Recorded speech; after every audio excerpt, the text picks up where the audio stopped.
Commentaire du livre de la Rahmaniya, troisième partie, la psalmodie, suite.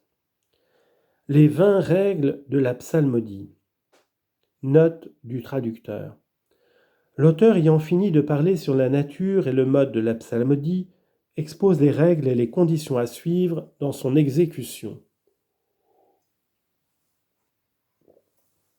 Vers 437 à 440. Ces conditions, ô pauvres, ont été fixées au nombre de 20.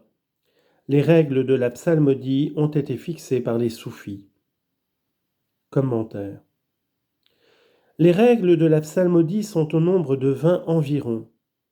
D'aucuns en ont compté jusqu'à 1000. Mais toutes les règles se résument dans ces 20. On les a déterminées afin qu'on puisse plus facilement les apprendre par cœur. Chaque aspirant doit les apprendre et les mettre en pratique. En effet, elles sont des parties de la perfection. Par leur application seulement, il deviendra parfait aux yeux des soufis, et les négliger l'empêchera d'obtenir la victoire. Car toute pratique de piété qui ne suit pas une règle est de peu d'utilité. Or tous sont d'accord pour dire que nul ne parviendra à la récompense si ce n'est par la pratique religieuse, et qu'il n'arrivera par cette pratique à la présence de Dieu qu'en suivant les règles établies. Il est évident que le but poursuivi par les hommes de piété est d'approcher de la présence de Dieu d'une manière particulière. Un hadith divin, c'est-à-dire qui rapporte la parole de Dieu, dit « Je suis le compagnon, jalis, de celui qui me loue ». Cela veut dire « de celui qui me loue en suivant les règles et en se tenant en présence de Dieu ». Le terme de compagnie renferme le sens de suppression des voiles qui empêchent l'homme de contempler Dieu de manière que la vérité le voie et le visite. Lorsque l'homme se trouve en cet état de vision, il est le compagnon de Dieu et en la présence de Dieu. Mais s'il ne se trouve pas dans cet état de vision, il sort de la présence de Dieu. Dans la Torfa, on n'entend pas par présence de Dieu un lieu quelconque des cieux ou de la terre, parce que le lieu ne peut contenir Dieu qui est extrêmement au-dessus de tout lieu. Vers 441 à 452. Ils ont établi 5 règles avant, 12 pendant la psalmodie, 3 après selon la tradition reçue. La première règle avant la psalmodie, c'est la pénitence. La deuxième, la pureté. La troisième, le silence, qui fait psalmodier avec le cœur.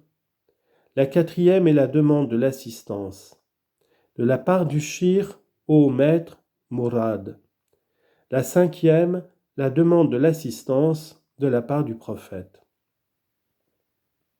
5 avant.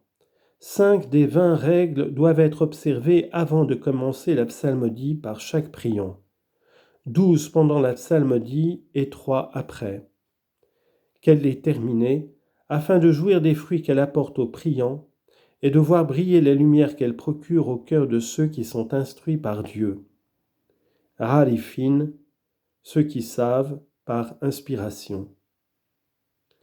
L'auteur expose d'abord les 5 règles à observer avant la psalmodie. Par ces mots, ils ont déterminé celles-ci avant. Première règle.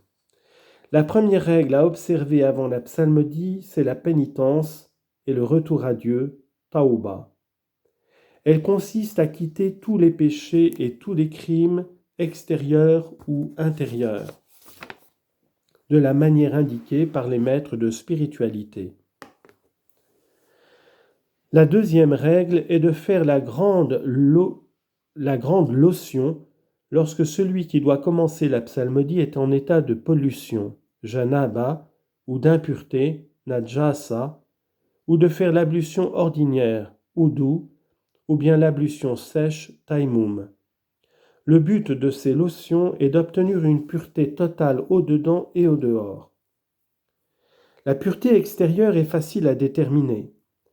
La pureté intérieure consiste à quitter les défauts blâmables et à s'illuminer, à s'orner des qualités louables soit en parole, soit en action ou en conduite. Troisième règle. La troisième règle est le silence qui consiste à se taire et à exclure toute parole autre que celle de la psalmodie, laquelle doit être prononcée par le cœur. Cela en priant qu'il ne mêle aucune parole étrangère à sa psalmodie. Il doit observer cette règle avec le plus grand soin et ne parler que s'il y est contraint par la nécessité et qu'il ne lui est pas possible de faire autrement. Au silence, il faut ajouter le repos, l'immobilité, afin qu'il puisse posséder durant la psalmodie la pureté d'intention et la crainte de Dieu. En effet, le mouvement et le trouble causent l'absence du calme, du respect et de la pudeur.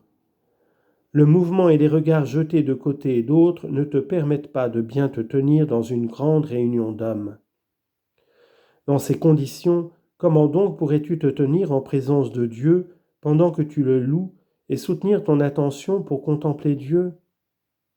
Comment pourrais-tu persévérer dans la pensée du cœur vers Dieu pour obtenir l'inspiration des souffles divins? Par ces mots, afin de psalmodier avec le cœur, l'auteur veut dire que, dans l'état de repos et de silence, l'homme doit occuper son cœur par la pensée de Dieu en s'abstenant de parler, jusqu'à ce qu'il ne reste plus en lui aucune pensée en dehors de la pensée exprimée par la langue, laquelle suit le cœur.